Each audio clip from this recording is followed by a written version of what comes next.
Launching in 3, 2, 1.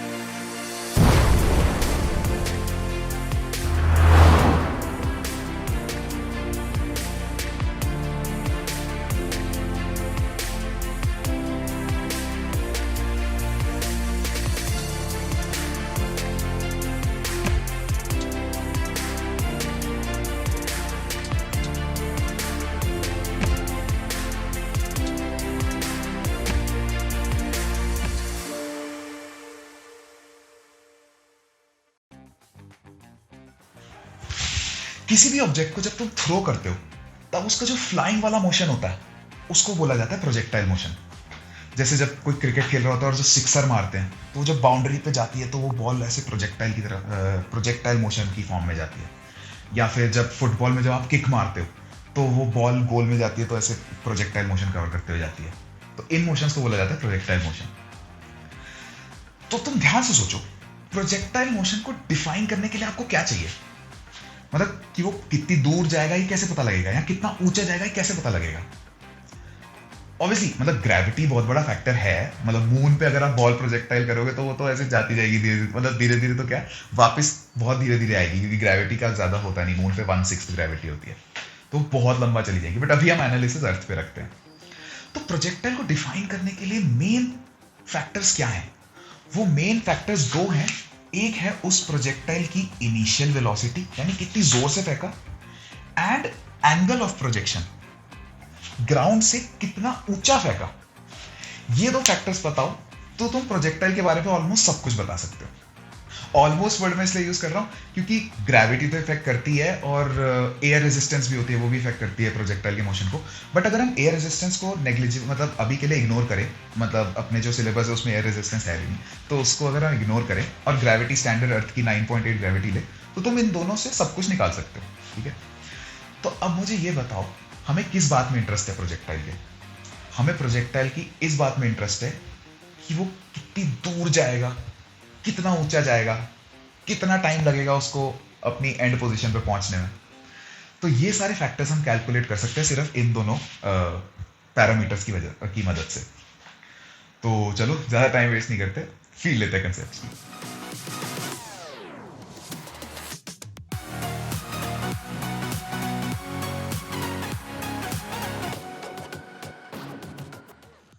तो चलो अब हम प्रोजेक्टाइल मोशन के अलग अलग कंपोनेंट्स को अच्छे से विजुलाइज करते हैं। सबसे पहले हम एक प्रोजेक्टाइल मोशन को लूप में चलाते हैं ताकि हम एनालिसिस कंटिन्यूअसली कर सकें। सबसे पहले तो ये नोटिस करो कि जो प्रोजेक्टाइल मोशन होता है वो एक 2 डायमेंशनल मोशन होता है। ऐसा क्यों? क्योंकि इस बॉल का हॉरिजॉन्टल डायरेक्शन में भी मूवमेंट है एंड वर्टिकल डायरेक्शन में भी मूवमेंट है। ये देखो, ये है बॉल का वर्टिकल डायरेक्शन का मोशन। ध्यान से देखो, ये बॉल, मैंने इसका सिर्फ वर्टिकल पार्ट दिखाया है अभी, एंड ये है बॉल का हॉरिजॉन्टल मोशन। यहां पर बॉल का सिर्फ हॉरिजॉन्टल मोशन दिख रहा है इसमें। जब ये दोनों मोशन कंबाइन होते हैं तब निकल के आता है आपके पास एक प्रोजेक्टाइल की ट्रेजेक्टरी। सो बेसिकली ये एक 2 डायमेंशनल मोशन है, ये उसके इंडिविजुअल मोशन के कंपोनेंट्स।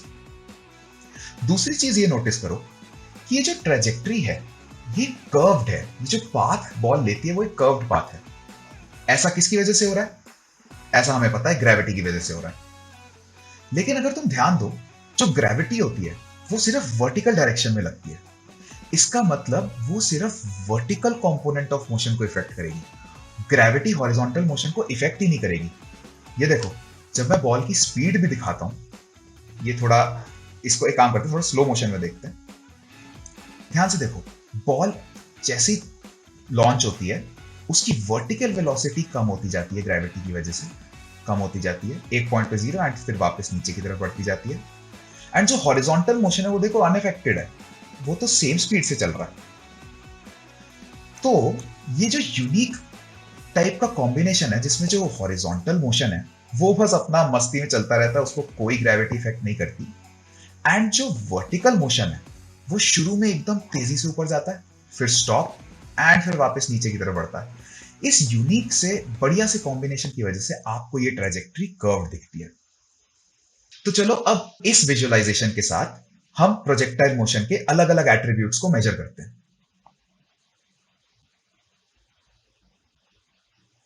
तो मान लो आपने एक ऑब्जेक्ट लिया और उसको थ्रो किया at an initial velocity u at an angle theta with the ground, ठीक है, थीटा विद द ग्राउंड। अब आपको बताना है कि ये ऑब्जेक्ट अपनी पूरी जर्नी में कितनी मैक्सिमम हाइट तक पहुंचेगा। सबसे पहले ये बताना है। तो मैक्सिमम हाइट कैसे निकालोगे? देखो, सबसे पहले तो इस मोशन को x और y में ब्रेक करना बहुत जरूरी है, उससे एनालिसिस बहुत आसान हो जाएगा।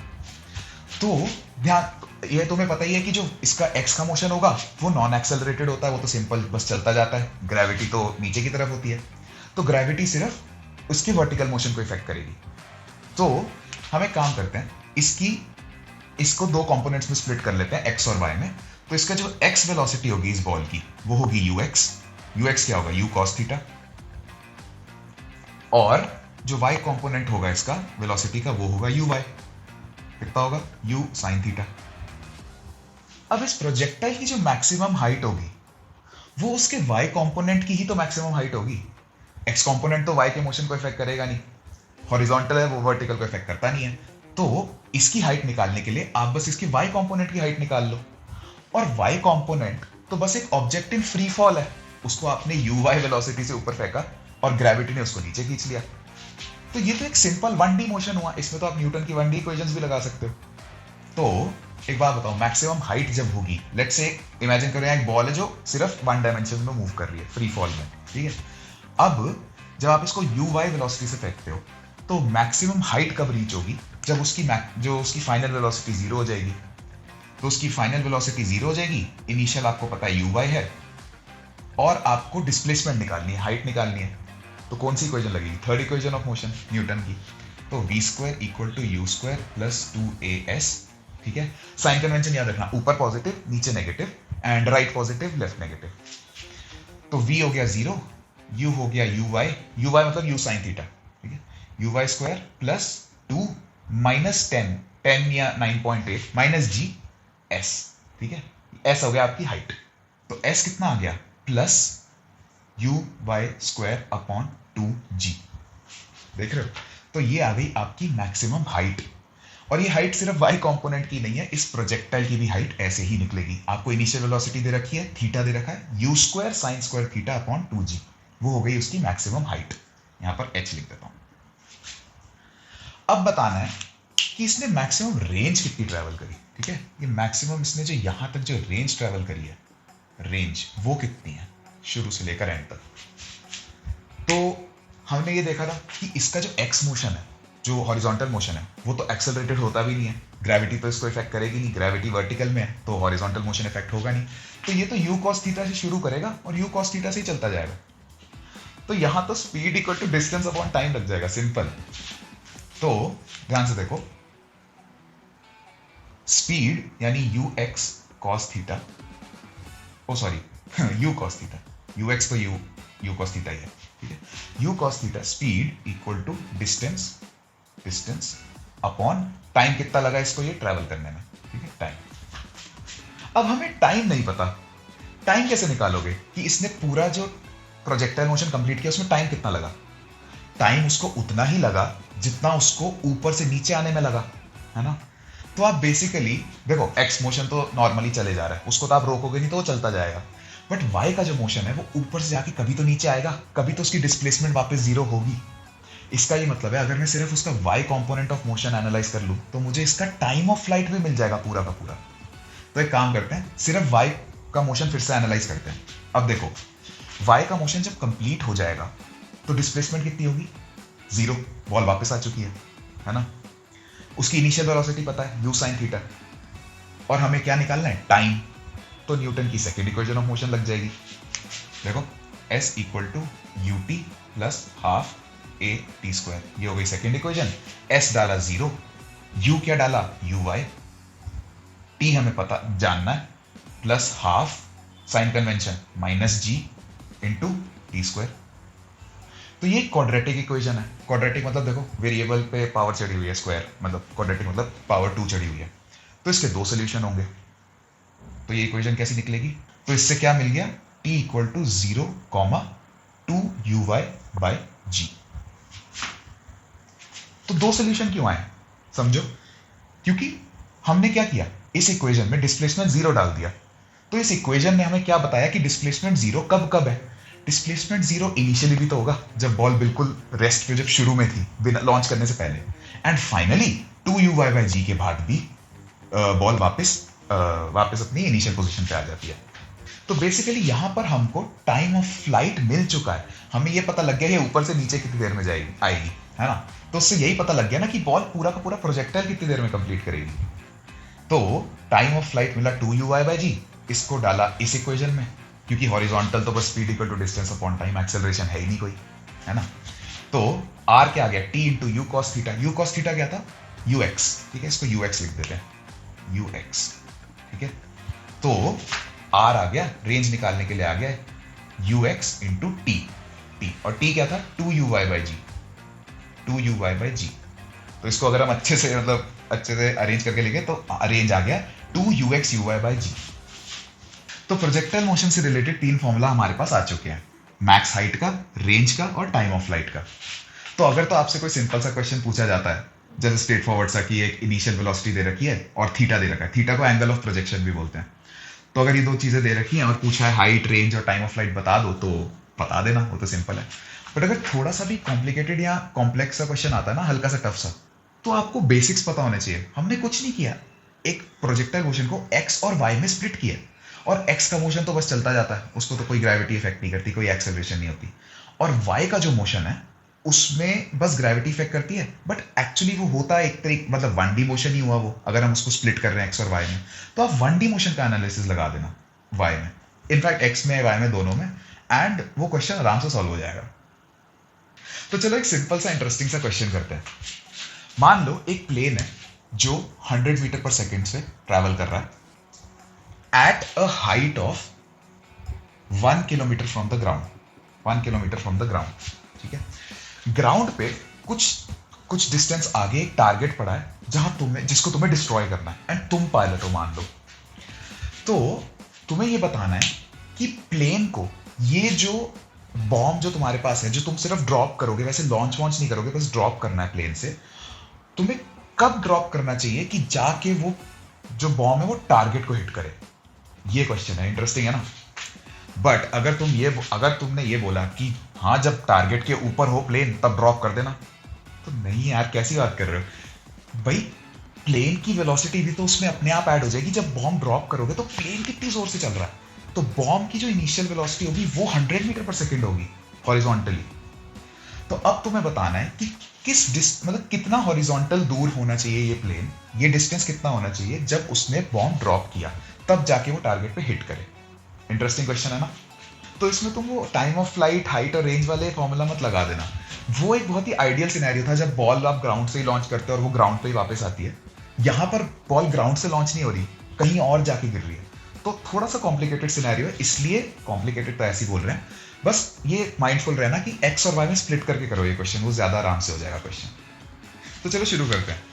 जो बॉम्ब है, जब तुम बॉम्ब ड्रॉप करोगे प्लेन से, तो उसकी इनिशियल वेलोसिटी 100 मीटर पर सेकेंड होगी हॉरिजॉन्टली, और वर्टिकली कोई वेलोसिटी नहीं होगी, मैंने बताया सिर्फ ड्रॉप करेंगे। और इस बॉम्ब को 1 किलोमीटर ट्रैवल करना है। 1 किलोमीटर वर्टिकली ट्रैवल करने में इसको कितना टाइम लगेगा? तो अगर हम सिर्फ वर्टिकल पार्ट ऑफ मोशन देखें तो वो तो जीरो से शुरू हो रहा है वर्टिकली। तो अगर हम वो सेकेंड इक्वेशन ऑफ मोशन लगाते हैं s equal to u t plus half a t square, तो इसमें s जो है वो है 1 किलोमीटर, और अपना साइन कन्वेंशन याद रखना, ऊपर पॉजिटिव नीचे नेगेटिव, तो -1000 metres equal to u zero है, जो वर्टिकल मोशन को एनालाइज कर रहे हैं, 0t प्लस हाफ माइनस जी, अभी जी को 10 ले लेते हैं, टी स्क्वायर। तो इससे क्या आ गया, टी स्क्वायर इक्वल टू 200, मतलब 2 इंटू 1000 डिवाइडेड बाई 10, ठीक है। तो टी आ गया 10√2 सेकेंड्स। तो इस बॉम्ब को 1 किलोमीटर नीचे आने में लगेंगे 10√2 सेकेंड्स। तो अगर इस बॉम्ब को 10√2 सेकेंड्स लगेंगे नीचे आने में, तो ये बॉम्ब बोलेगा यार मैं आ तो जाऊंगा 10√2 सेकेंड्स में, लेकिन मुझे एक हॉरिजॉन्टल डिस्टेंस भी चाहिए, थोड़ा सा गैप चाहिए, क्योंकि आपने मेरे को पहले ही 100 मीटर पर सेकेंड की वेलोसिटी दे रखी है हॉरिजॉन्टली। तो इसको कितना हॉरिजॉन्टल वो स्पेस चाहिए, कितना उसको आगे का डिस्टेंस चाहिए, वो कैसे निकालेंगे? 10√2 सेकेंड्स में ये अगर 100 मीटर पर सेकेंड इसकी इनिशियल स्पीड थी एंड जो हॉरिजॉन्टल मोशन है उसमें कोई एक्सेलरेशन तो होती नहीं, तो speed equal to distance upon time, तो डिस्टेंस हो जाता है speed into time, distance equal to speed into time. तो इतना डिस्टेंस इस बॉल को चाहिए, इतना मतलब एक स्पेस चाहिए कि मैं 10√2 सेकेंड्स में, अगर आप इस बॉम्ब से एक्सपेक्ट कर रहे हो कि 1 किलोमीटर ट्रैवल कर ले, तो आपको उसको एक हॉरिजॉन्टल स्पेस भी देनी पड़ेगी। तो वो कितनी स्पेस देनी पड़ेगी? वो हो गया 100 इंटू 10√2, यानी अप्रोक्सीमेटली 1414 आता है ये 10√2, 1000√2 आता है 1414 मीटर्स। बट 1000√2 मीटर्स आपको इस बॉम्ब को हॉरिजॉन्टल स्पेस भी देनी पड़ेगी। एंड इसीलिए आंसर क्या है, क्वेश्चन का आंसर ये है, बॉम्ब आपको तब ड्रॉप करना है प्लेन से जब जो प्लेन है वो हॉरिजॉन्टली 1000√2 मीटर्स अवे हो टारगेट से। 1 किलोमीटर ऊपर है एंड 1000√2 मीटर्स आगे अवे है टारगेट से, तब ड्रॉप करना, तब जाके एग्जैक्टली 10√2 सेकेंड पे बॉम्ब टारगेट पे एक्सप्लोड करेगा। मुझे पता है ये थोड़ा सा कॉम्प्लेक्स हो सकता है समझने के लिए, बट एक बार और समझने का इसको ट्राई करना, खुद ट्राई करना, खुद सॉल्व करके। बट हमने किया कुछ नहीं, अल्टीमेटली एक मोशन को, 2D मोशन को x और y में स्प्लिट किया एंड एंड में उन दोनों को कंबाइन किया और उससे बहुत ही शानदार रिजल्ट निकाला। तो जाने से पहले चलो एक लास्ट फॉर्मूला डिस्कस करते हैं जो काफी अंडररेटेड फॉर्मूला है एंड उस पर लोग ज्यादा ध्यान नहीं देते, बट कई सिनेरियोज में ये बहुत काम आता है। इस फॉर्मूला का नाम मैं तुम्हें लास्ट में बताऊंगा, बट तब तक बस सुनते जाओ। तो स्टैंडर्ड है कुछ नहीं, एक प्रोजेक्टाइल है, आपने उसको यू से लॉन्च किया एट एंगल थीटा एंड वो अपना ट्रैवल कर गया, ठीक है। अब आपको एक बात बताओ, किसी भी टाइम पे उसकी वर्टिकल डिस्प्लेसमेंट कितनी होगी? किसी भी टाइम पे इस ऑब्जेक्ट की वर्टिकल डिस्प्लेसमेंट कितनी होगी? तो टाइम और डिस्प्लेसमेंट में सेकेंड इक्वेशन लगती है, ut plus half at square. And मैं सिर्फ अभी वर्टिकल हाइट की बात कर रहा हूँ, तो सिर्फ वर्टिकल मोशन एनालाइज कर रहा हूँ। तो y मतलब y में कितना होगा, s की जगह y ले लिया, इक्वल टू u y मतलब u sine theta t plus half minus g, मतलब नीचे साइन कन्वेंशन अभी भी वैलिड है, g इंटू टी स्क्वायर, ठीक है। तो अब मैं यहाँ पर टाइम डालूंगा, मुझे u साइन थीटा की वैल्यू पता है, मुझे हाफ माइनस जी सबकी वैल्यू पता है, तो मैं t डालूंगा और मुझे y मिल जाएगा, है ना। अच्छा, उतने ही टाइम में मान लो हम इस टाइम की बात करते हैं जब बॉल यहाँ आ चुकी है, ठीक है, तो उसने इतना डिस्टेंस y में ट्रैवल कर चुका है, बट कुछ उसी टाइम में उसने x में भी कुछ ट्रैवल कर लिया होगा। तो x में कितना ट्रैवल किया होगा? x में तो कोई एक्सेलरेशन होता नहीं, स्पीड इनटू टाइम, यानी u cos theta into time, यानी उतने ही टाइम में उसने y जितना ट्रैवल किया और x उसने इतना ट्रैवल कर लिया। तो अगर मैं इन दोनों इक्वेशंस में से t एलिमिनेट कर दूं तो मुझे क्या मिलता है? t यहां से सेकेंड इक्वेशन से मिलता है x बाय यू cos थीटा, है ना। एंड इस t को जाके यहां डाल देता हूं, तो मुझे क्या मिलेगा? y equal to u sine theta into x by u cos theta plus, थोड़ा लंबी सी इक्वेशन बन रही है बट लास्ट में सिंपल हो जाएगी, plus half minus g into x square upon u square cos square theta, ठीक है।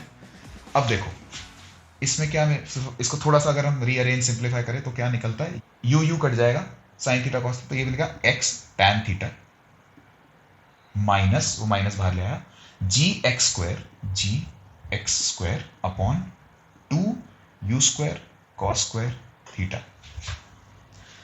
ये कॉम्प्लिकेटेड इक्वेशन लग रही है, बट एक सेकेंड, तुम्हें इसकी वैल्यू भी पता है क्योंकि थीटा पता है, जी पता है, ठीक है, ये पूरा डिनोमिनेटर पता है, यू पता है, cos थीटा पता है, क्या नहीं पता? सिर्फ x नहीं पता।